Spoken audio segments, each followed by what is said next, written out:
From the cross to the throne, from death into life, he went for his own. All power in earth, all power above is given to him for the flock of his love.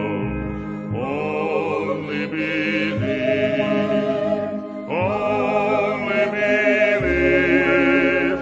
all things are possible.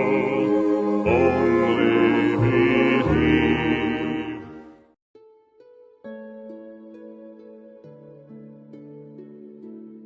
Que a graça, a paz e a misericórdia de nosso Senhor Jesus Cristo esteja em cada coração. Deus os abençoe. Estamos juntos mais uma vez nesta programação do Lendo, Meditando e Orando, programação que vai ao ar todos os dias neste horário. E nós vamos continuar a meditação em Romanos, capítulo 10. Hoje nós vamos ver do verso 5 até o verso 13. Então você pega a sua Bíblia e à medida que nós formos meditando, a gente vai lendo os versículos e destacando. Antes vamos a uma palavra de oração. Amado Pai Celestial, muito obrigado por esta oportunidade de mais uma vez podermos entrar na Tua presença. Abra, Senhor, para nós a Tua palavra nesta hora, que possamos, Senhor, receber não apenas a letra, mas recebermos do Teu Espírito e que através da Tua palavra, Senhor, as pessoas que ouvem esta programação possam ser curadas e abençoadas no nome do Senhor Jesus Cristo. Amém, Senhor Jesus. Amém. Então, meus irmãos, nós vamos continuar a meditação aqui do verso 5 até ao 13, aonde Paulo vai nos falar que tudo na religião judaica apontava para a vinda do Messias. Como nós vimos na programação passada, os judeus esperavam, eles tinham grandes expectativas em relação à vinda do Messias. Tudo que eles faziam no sentido de guardar a lei, de seguir os mandamentos do Senhor, era justamente esperando pelo Messias.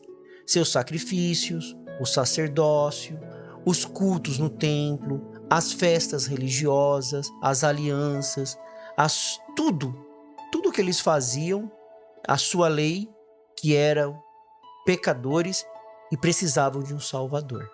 Então tudo apontava que eles precisavam de um Salvador.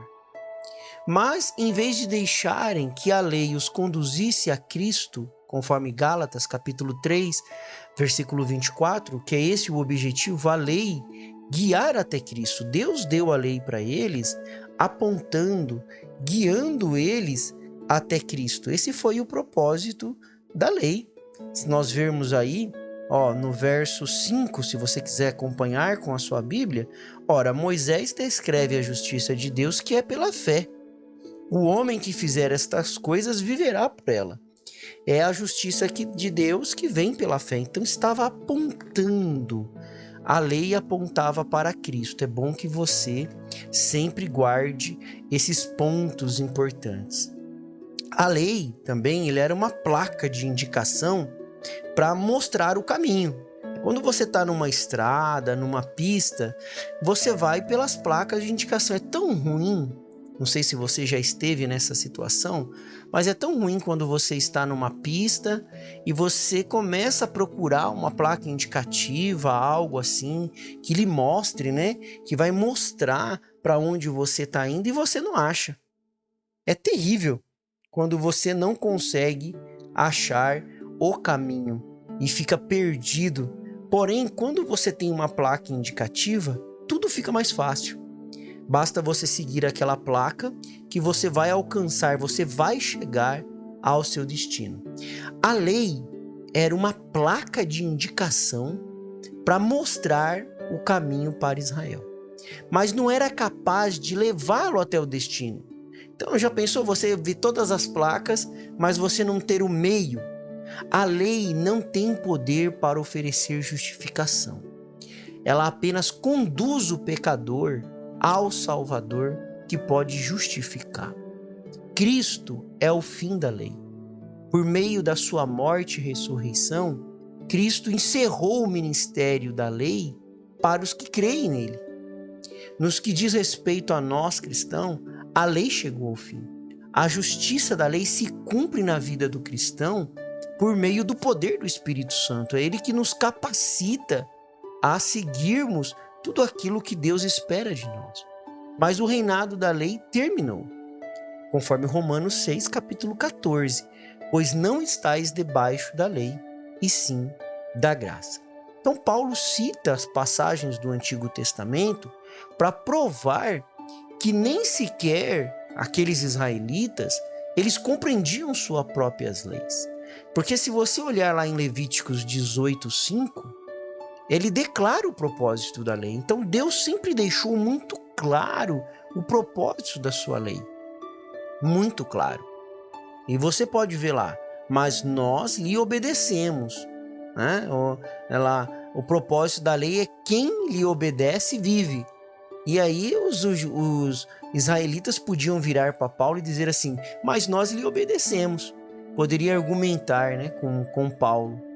Mas só que tem um detalhe, vocês lhe obedecem externamente, mas não creem nela de coração. Esse aqui é um ponto que eu quero parar com vocês. Respire fundo e vamos meditar juntos nesta parte. Porque se você observar aí, meu irmão, acompanha comigo no verso 9, verso 9 e verso 10, diz assim: se com a boca você confessar Jesus como Senhor e em seu coração crer, veja, eles podiam até dizer, né? A gente viu lá Levíticos 18:5 que declara o propósito da lei. Qual que era o propósito da lei? Quem obedece à lei vive. E os israelitas podiam virar para Paulo e dizer assim, mas nós obedecemos à lei, nós temos o sacerdócio, nós temos o sacrifício, nós fazemos tudo isso, nós seguimos exatamente aquilo. Paulo mostra para eles o seguinte, vocês obedecem externamente. Existe, meu irmão, minha irmã, um perigo muito grande de nós apenas querermos uma religião externa, uma religião que vai apenas agradar a nossa carne, agradar o nosso convívio pessoal. Isso é um grande perigo. Querer agradar apenas as coisas exteriores, mostrar para pessoas que você é mais dedicado, mais dedicada, que você é melhor. Até nisso.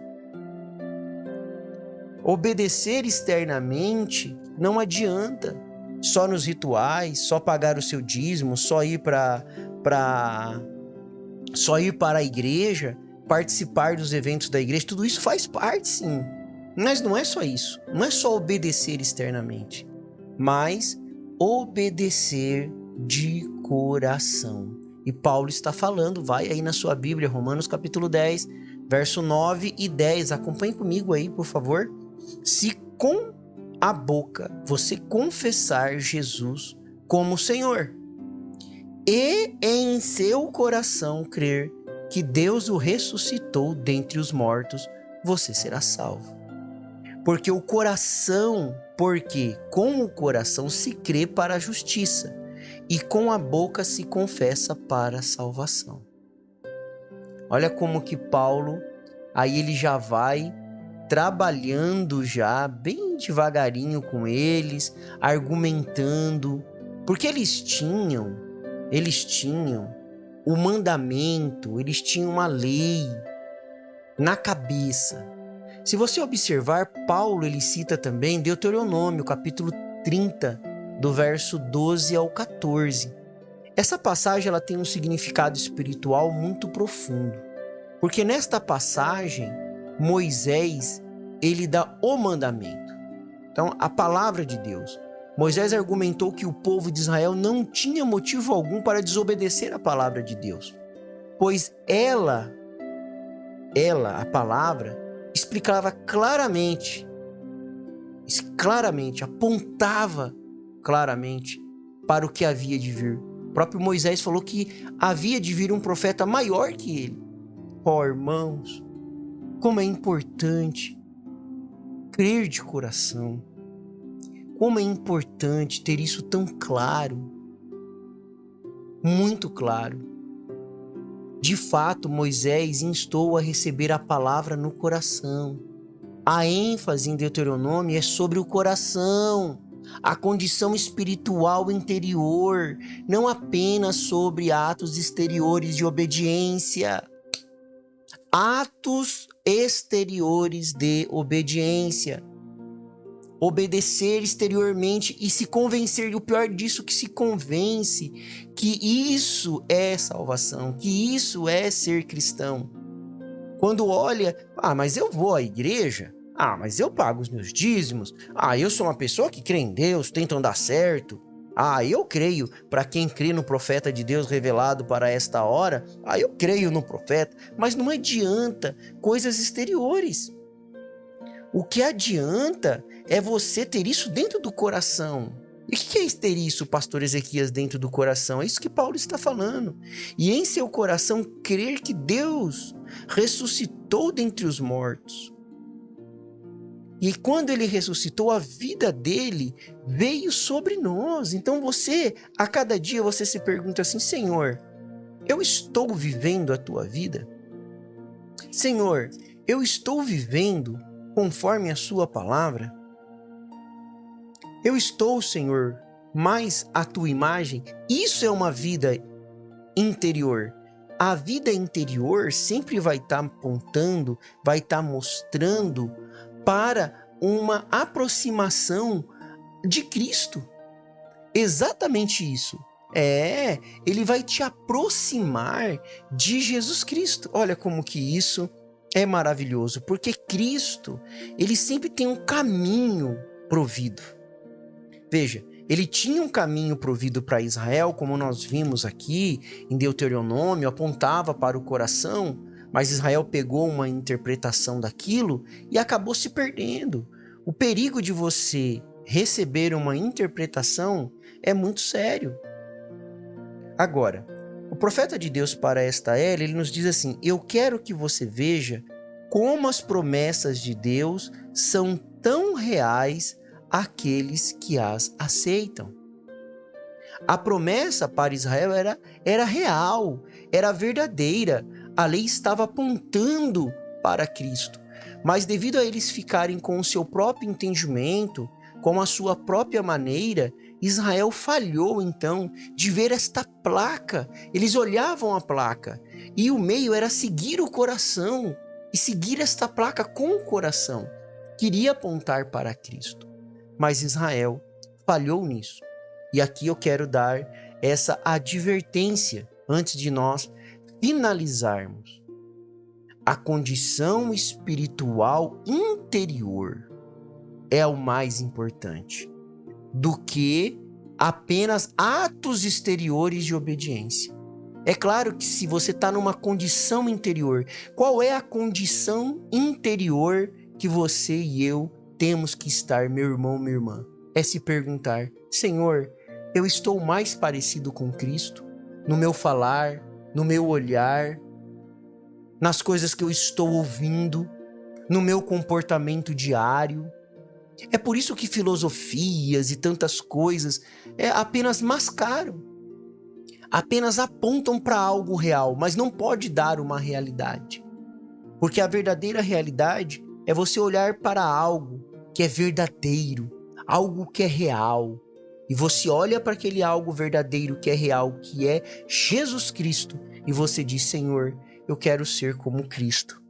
Eu quero que essas promessas de Deus sejam reais para mim.